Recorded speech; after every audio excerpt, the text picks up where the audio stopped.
E eu tenho aqui informações exclusivas que é sobre a oitiva do Mauro Cid à Polícia Federal, que aconteceu ontem, durou mais de 9 horas e nesse depoimento que o Mauro Cid, nesse depoimento que se arrastou por quase 10 horas na Polícia Federal, Mauro Cid, que é o ex-imediato do presidente Jair Bolsonaro, revelou mais do mesmo, revelou nada de novo para que tudo seja dado por essa imprensa que não é independente, para que essa imprensa, que é totalmente comprometida com a narrativa oficial, para essa imprensa que poderia muito bem sobreviver à ditadura Castro, que poderia muito bem sobreviver à ditadura de Maduro, porque eles se adequam. E é uma vergonha que esse depoimento do Mauro Cid tenha sido requentado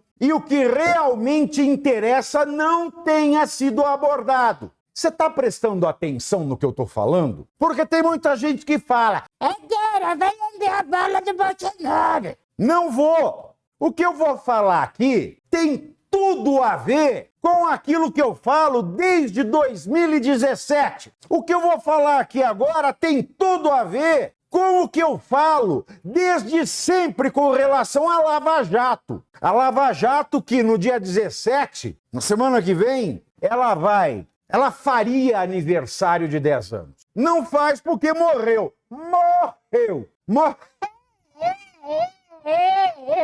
E a Lava Jato, ela morreu de morte matada e morrida. E uma das razões, um dos motivos que mais se insiste na boca de ministros sérios do STF é que a Lava Jato se valeu de prisões preventivas que, sem que fosse observado o requisito que está na lei, no Código de Processo Penal, essas prisões preventivas foram feitas única e exclusivamente para a obtenção de colaborações premiadas. Nesse sentido, o que nós temos visto é o seguinte: a anulação dessas colaborações premiadas porque feitas contrariamente à lei.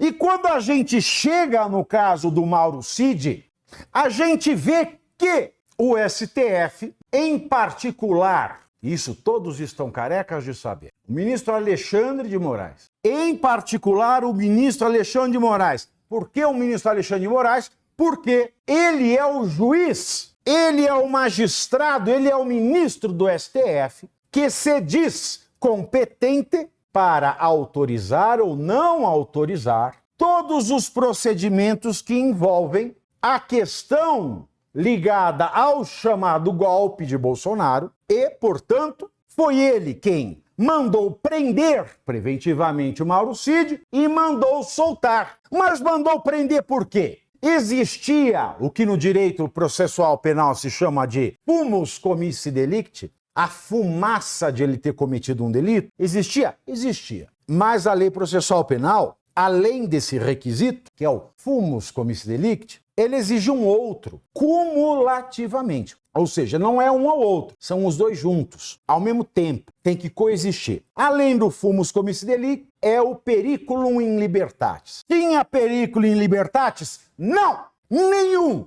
E corto minha bolsa escrotal se alguém mandar um motivo do perigo da liberdade. Então ele foi preso preventivamente ao arrepio da lei processual penal, contra a lei processual penal, contra a lei brasileira, contra a Constituição brasileira. Ele foi preso preventivamente num ato manifestamente ilícito, antijurídico, inconstitucional, antidemocrático. E tal qual os juízes do STF dizem para anular atos da Lava Jato, a prisão de Mauro Cid tanto era nula quanto, mesmo que não fosse, ela não poderia gerar uma colaboração premiada, porque, como não se cansam de dizer os coleguinhas do Alexandre de Moraes, que apesar de careca de saber, parece que está com o ouvido cheio de cera,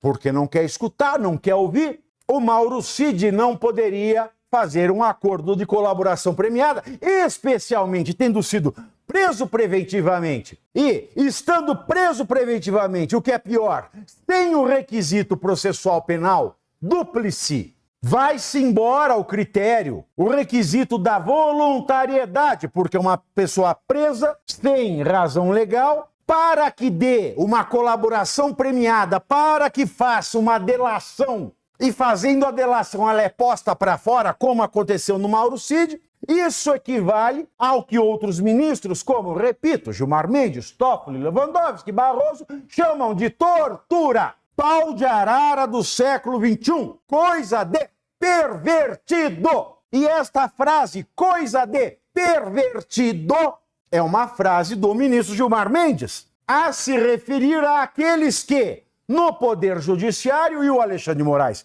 está no Tribunal Maior do Poder Judiciário, na última instância do Poder Judiciário, e uma vez que o ministro Alexandre de Moraes aplicou métodos reconhecidamente injustos, inconstitucionais, antidemocráticos, ilegais, que é prender alguém preventivamente só para ter uma delação premiada e no dia seguinte soltar, o ministro Alexandre de Moraes é, nas palavras do ministro Gilmar Mendes, um pervertido.